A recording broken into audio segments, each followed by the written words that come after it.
Thank you for joining us on Facebook Live and on Zoom. And just quickly, logistically, if you've got a question, please feel free to submit those things.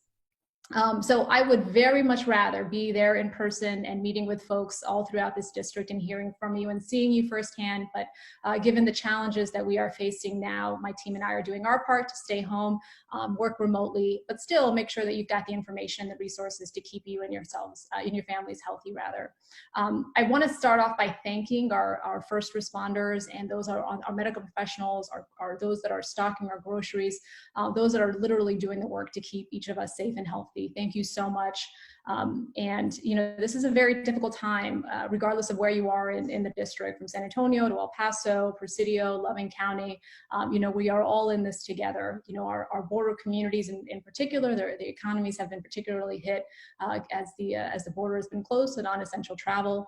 Our community health clinics, our rural hospitals are unfortunately, you know, bracing for some of the challenges as they're already medically in these medically underserved communities, and they're already kind of under-resourced. And here in San Antonio, we are expecting almost double-digit unemployment. So this is a time, though, where you know, my team and I are focused again on making sure that folks all throughout the district have information to keep themselves healthy.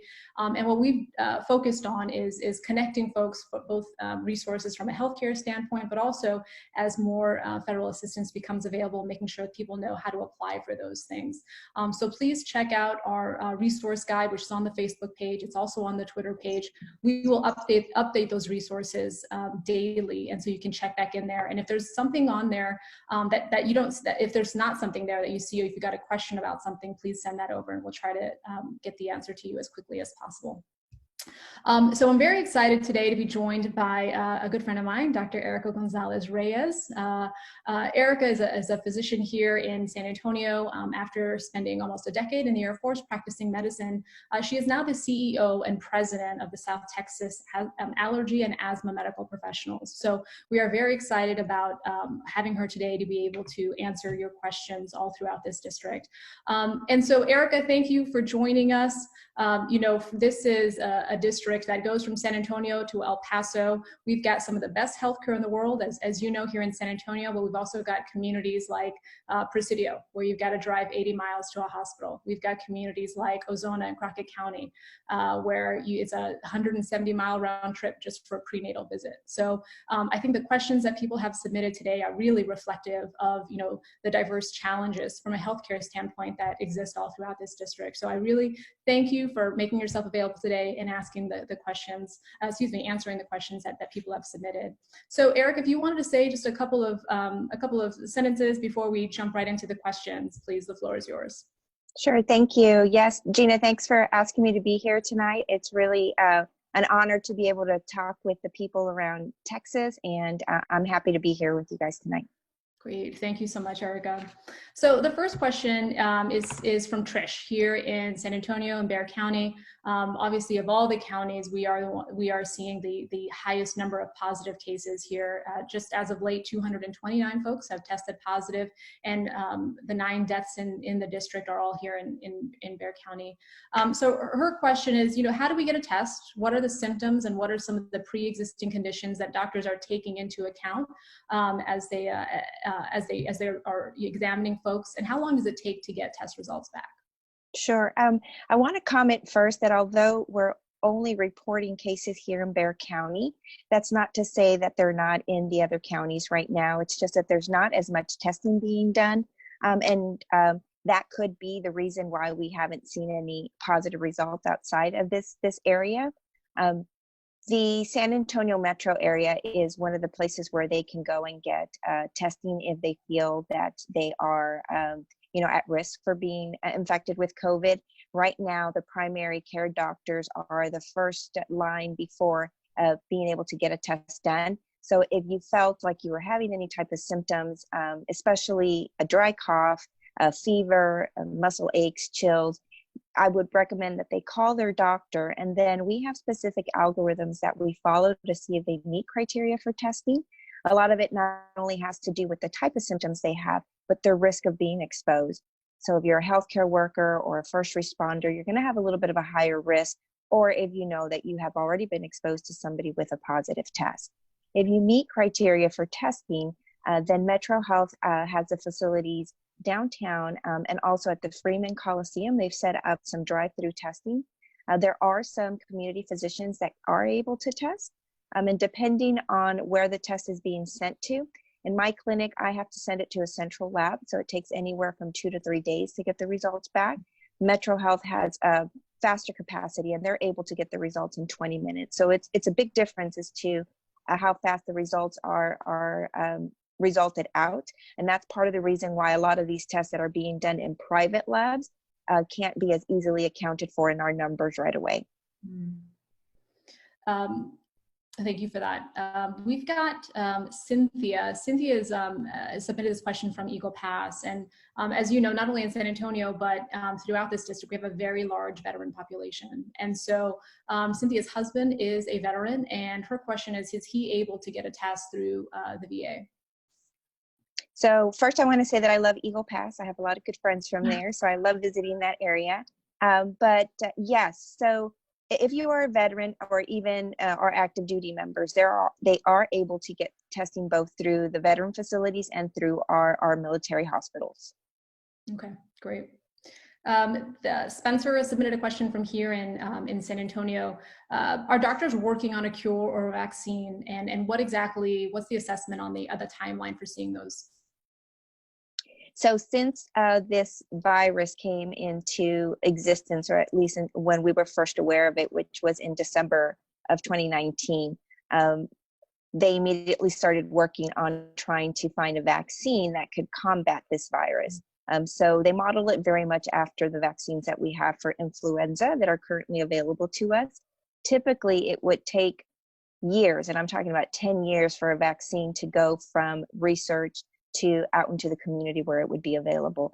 However, because this is a health crisis, what they are doing right now is trying to fast track a vaccine that is viable through the different FDA phases.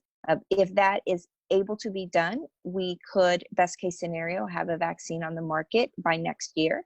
And that is considerably fast, because the one thing that we need to keep in mind is that if we find a vaccine that we think is going to help the community, not only do we want to be able to get it out there, but we want to be able to get it out there knowing that it's going to be safe to administer. So we can't take shortcuts with our safety measures. And so that would be the quickest that we could get it through while still maintaining safety as a priority for everybody globally.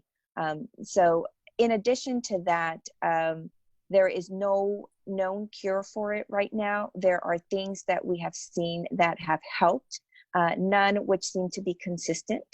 So there was some medications that they use for the treatment of lupus that they thought maybe was helping. And we saw that help some patients, but it's not helping others. So there hasn't been anything else consistently that we have seen that actually helps fight the disease. So right now, the focus is on making sure that we can get this vaccine to market. And just a quick reminder for folks following on Zoom and Facebook Live, if you have questions, please go ahead and submit those in the comments, and we'll try to get to those as able. So Sharon from here in San Antonio, Bexar County has the following question. I read you can spread the virus without showing symptoms. Is this true? And if that is, should we be wearing gloves and masks anytime we leave the house? So that is true. And that is part of the reason right now why they have the shelter in place policy, because since we can transmit the virus without having symptoms, a lot of us will unknowingly be out in the community and spreading the virus without even being aware that that is what's happening. So because of how fast the virus is being transmitted, the best thing we can do right now is stay in our houses unless we have to go out. I mean, so if there's no reason for us to go out, then we should just stay in place so that we're not exposing others or exposing ourselves to other people who may not be showing symptoms but are carrying the virus. Washing your hands is always going to be the best advice. You could be wearing gloves, but if you're touching the same things, you're going to just as easily transmit the virus. So unless you're washing your hands when you're wearing gloves, gloves are not really going to protect you that much. So the best thing we can say is stay at home. If you do have symptoms, definitely stay at home, but just wash your hands frequently so that you can decrease the risk of the virus being transmitted. This next question was submitted by Maria in San Eli in El Paso County, and it was submitted in Spanish. So, sabemos que las personas mayores están en alto riesgo del virus. Hay grupos de personas que también están a alto riesgo.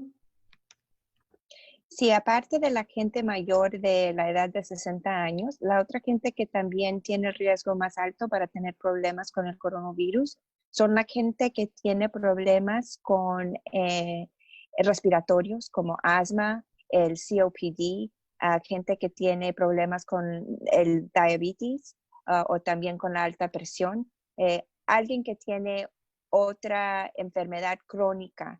Son la gente que va a tener un poquito más alto el riesgo para el coronavirus. Great.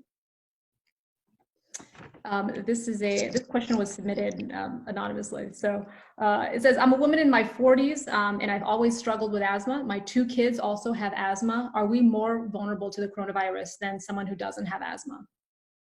So as we know, we have been trying to let the community know that there are people who are in the higher risk category. We've been focusing a lot on our community that is above 60 years of age as being a little bit higher risk, but we also know that those who suffer from immune deficiencies and respiratory conditions are a little bit higher at having more severe symptoms, and that would include patients with asthma.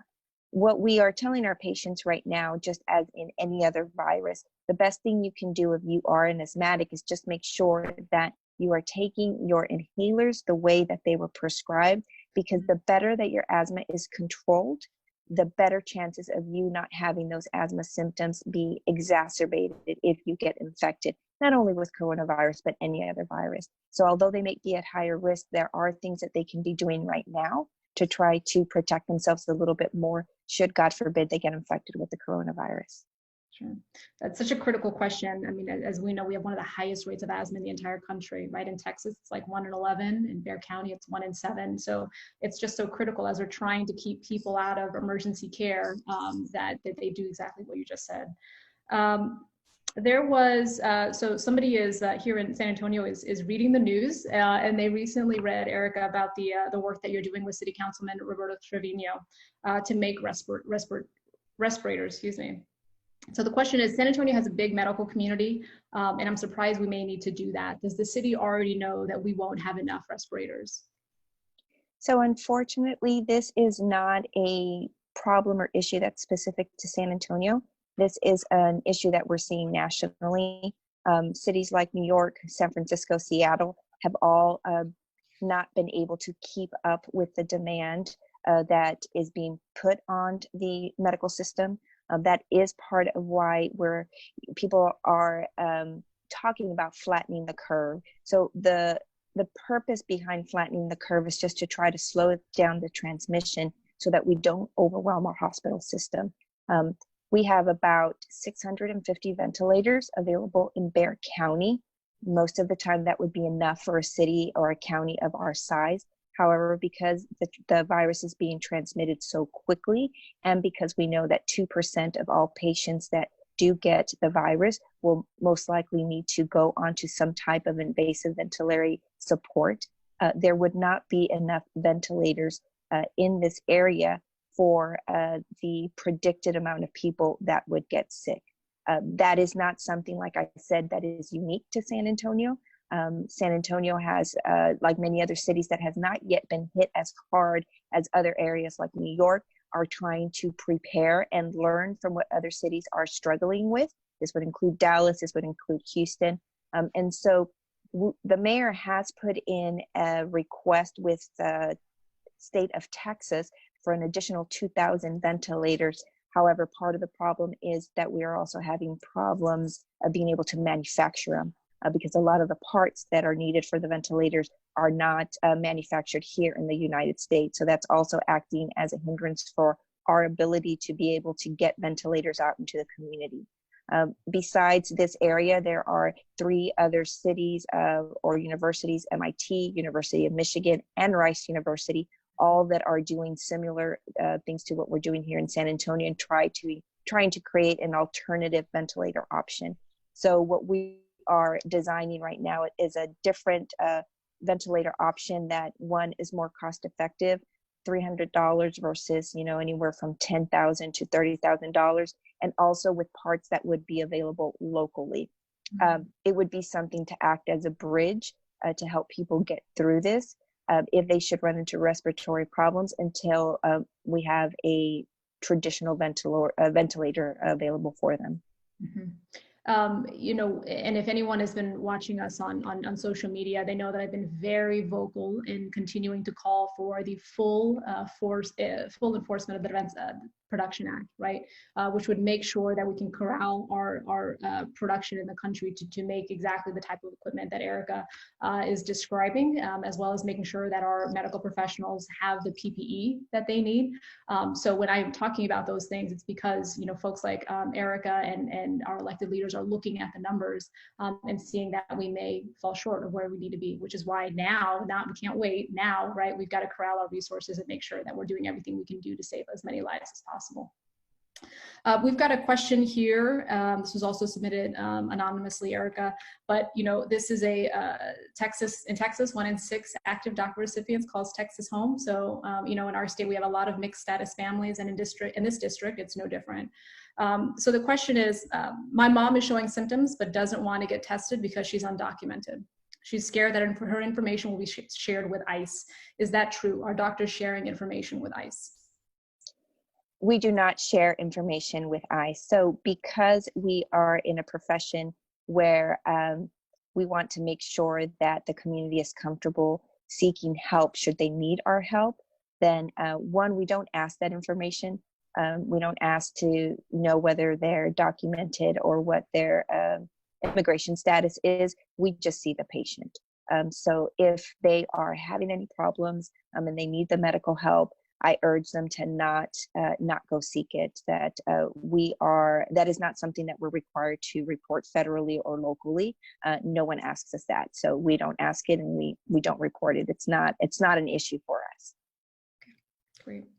But this is a question from Darren here in San Antonio. And he said, I know a lot of folks like me suffer from allergies and other problems that look like a viral infection. So what is the best advice you have for distinguishing between allergies, a common cold, or an infection such as the coronavirus? Sure. So as you can imagine, that's the question that I'm being asked most often right now, especially since we are at the peak of our oak season, which traditionally is a very heavy allergy season here in San Antonio. So a lot of the symptoms definitely overlap. However, when we're looking at allergies, most of the time you will have itching. So if you have an itchy nose, itchy eyes, and you're sneezing, this is very, very typical of allergy symptoms. If you have a fever, then that automatically tells us this is not allergies. You do not get a fever with allergies. So if you have a fever, that already tells us that this falls more under the infection category. It could just be the common cold. But of course, in our algorithm right now, we do kind of take COVID into account. COVID symptoms are going to be more severe. Normally starts off with a really heavy cough, then the fevers, then the muscle aches, and the symptoms progress pretty rapidly. So the best advice that I would give people out there is if they start to have symptoms of maybe a little bit of a runny nose and then they get a fever, then that's the time when you should call your doctor and just kind of talk it out with them and let them know what symptoms you're having so they can properly assess what the next steps should be. But if you're just having a runny nose, itchy eyes, itchy nose, then they can be reassured that that is probably just their typical allergies that they would have during the season. Okay. John here in San Antonio is asking, can we expect to see less COVID-19 cases as the weather gets warmer? That is what we're hoping for. And the reason that I say that is because typically what ends up happening is that during our warmer months, all of our viruses tend to kind of dwindle out. So if you think about the flu season, there's a reason why flu season is normally said to be December through March timeframe, because that is when we see the majority of flu cases being reported. That does not mean that you're not at risk at other times during the year. It's just that they don't tend to kind of have the transmission during that time. So we're hoping that the coronavirus is going to follow the same pattern. I think that we will see some dips in the amount of cases that we see over the summer months, but I don't think that it's going to disappear. So what most of us are predicting is that the transmission rates will decrease, but then we'll see a peak again in early fall. So we don't think it's fully going to go away. This was a question that was submitted from West Texas, and just a little bit of context. You know, between San Antonio and El Paso, once you leave those two counties, Erika, there's 26 ICU beds throughout this massive district, just 26, right? And this district is larger than 30 states. And so this question, you know, I think gets to the concern about when we will reach that capacity. So the question is, I've seen assessments for when Texas will run out of hospital beds based on the number of coronavirus patients that will likely need to be hospitalized. But if we're not doing enough testing, how reliable are those estimates? The estimates are actually based on what we know the transmission rate of the virus is. So we base that on how fast we think that the virus is going to be transmitted, and it's not being based on the actual numbers of positive results. What the testing helps us determine is how well our social distancing and sheltering in place is working. So if we were testing at everyone who came in, then we would have really accurate reports as to how many people are actually being infected. Our predictions are based on how we know it's being transmitted in other areas, how fast it gets transmitted, what the doubling time of the virus is. So whereas most viruses take about 7 days to go from one person to another, what we're seeing with coronavirus is that it only takes about a couple of days to transmit virus from one person to another. So the transmission rate is quicker, which is why we're seeing so many other cases. So that's why that's where we're getting those predictions from. We anticipate that if we can manage to do effective social distancing, that transmission rate will decrease either to every 4 days or to every 7 days. It just depends on how compliant the community is being with the ordinances that our community leaders are trying to implement. Okay. This is another anonymous question. Is there evidence that that the coronavirus is affecting the Hispanic community different than others? If so, how? There is no direct reports right now for it affecting any minority group more so than another. But once again, when you look at the risk factors of any community, the Latino community is unique in two senses. One, culturally, we are a lot more, we're a culture that is very touchy-feely, for lack of a better word. We hug, we kiss. And so that already puts us at higher risk of transmitting the virus. This parallels what we saw in Italy. Part of the reason why the virus spread so quickly in Italy is because they have very similar greeting habits as the Latino community. And so they hug, they kiss, and that was part of the reason why it spread so rapidly. So that puts the Latino community at risk already. In addition, unfortunately, Latinos do have a higher rate of some of these comorbid conditions that makes them more at risk for having severe disease. So diabetes, high blood pressure, uncontrolled just heart disease. So those things we can anticipate will probably hit the Latino community a little bit harder, but there is no direct evidence right now or anyone that has actually looked at it or, you know, for us to really say that that is the case. But most likely that is what is predicted to happen. This question comes in from here in San Antonio.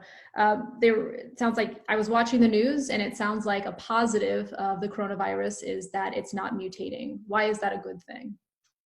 So that's a very good thing, because if it were mutating, most of the times when viruses mutate, they mutate and become stronger.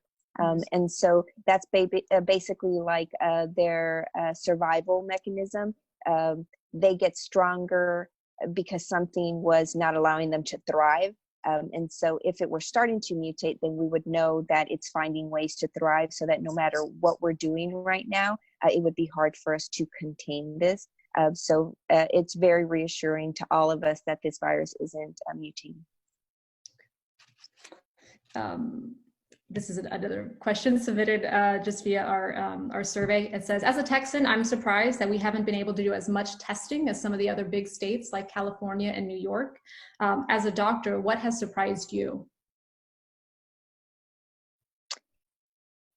So I think that in general, I'm not sure if I'm surprised more so than concerned that we have reached a situation in all our communities where our hospital systems can't keep up or are in fear of not being able to keep up. So I think that it's surprising because I think that most of us had just a natural expectation that a country like the United States with the leading technology and almost everything, people come to the United States to get treated for so many different things, that even a country like ours is not going to be able to meet the demands that may be posed on our community. So I think that had surprised me. What hasn't surprised me, and I want to make sure that I do say this, is how quickly the medical community and the rest of the community has come together to try to meet these gaps. So I think that we have identified the areas where we weren't as strong as we thought that we were, but that people are quickly kind of trying to figure out how do we solve this so that we can make sure that we minimize the amount of people that are negatively affected by it. We just got this one in. So this is, she's here in San Antonio. I haven't been able to get a test because I don't have a fever. I have all the other COVID-19 symptoms. I'm staying home, but should I be taking medicine like I would for the flu? So what we are asking people to do who are having symptoms that maybe don't completely meet the criteria for COVID or for COVID testing is definitely to stay home and treat your symptoms like you normally would. So it's what we call symptomatic care. So if you are having fevers, if you're not feeling well and you're achy and you would normally take Tylenol to kind of help with that, then go ahead and take that. Keeping up with your fluids, making sure that you're getting rest is the best thing that you could be doing. So yes, treat your symptoms as you would any other cold or virus that you would have that you're staying home for. Okay, great. And let's see, I think we asked this one in Spanish earlier, but we'll ask it in English. I know elderly people are at higher risk for getting coronavirus. Is anyone else at higher risk? Yeah, so in addition to our elder population being at risk, we also know that people who have immune deficiencies are at higher risk. People with autoimmune disease who often have trouble with their immune system are at higher risk. And then, of course, anybody with chronic medical conditions, including respiratory conditions like COPD and asthma, and even diabetes and heart disease would be a little bit of higher risk because of their comorbidities. Mm-hmm. Erika, I want to thank you. I think we are coming up on the end of our time here. I just wanted to pass it over to you if you wanted to say just a couple of closing remarks. This has been really, really helpful. Thank you so much. Yeah, no, it's a pleasure to be here. I know that right now it's a very difficult time for so many people, not only because of what it's doing to our economy, but because of the fear of what it's doing to our community in the health aspect. So what I would just urge people to do is to please follow the ordinances that are being put by your local cities and counties. Please stay home. This is the best way for us to be able to contain the virus from spreading. It's the best thing that you can do for the health community to help us out. We're trying to keep up with demand, and right now, luckily in Texas, we have been able to do that, and we will continue to be able to do that as long as we're all working together. And so I ask people to please stay at home, take advantage of the extra time and spend it with your family, do things that you normally wouldn't be able to do. Most of the time we're all wishing we had more time at home. Now we have that. So just, try to make the most of it and understand that when you're doing that, you are really, really taking care of your community. Awesome. Erika, thank you so much. Dr. Erika Gonzalez-Reyes, the president and CEO of the South Texas allergy and asthma medical professionals. Thank you so much for joining us. And thank you all for joining us today. If you have additional questions, please submit those. You can also submit those to us via email or via our Facebook page. This has been such an important conversation, and I'm glad that you all took the time to participate today. Again, we are continuing to push out information to be as good of a resource as possible, and I would encourage you to please complete that survey that is going to be available on our social media page. That is a survey, again, that can be completed in English and in Spanish, and we will use that to determine the other types of things that we focus on and push information out on. Again, this is, we're all in this together, so please help us be the best resource that we can be for all 29 counties in Texas 23. Before this, literally just a couple of hours before this started, I found out that one of my friends here in San Antonio and his partner were both tested positive for COVID-19. And so I think, for many of us, this is going to hit home pretty hard and pretty soon, right? And so the best thing that we can do is do exactly what Erika said. There are two kinds of people right now, right? There are medical professionals that are on the front line and saving lives, and then there's the rest of us. And the rest of us, our only job is to buy the first group more time to save lives, right? That's what it comes down to. So please continue to stay home, stay safe, stay home, save lives. I really appreciate you tuning in today. And again, if we can be a resource, please let us know how we can do that. Thanks so much. Take care.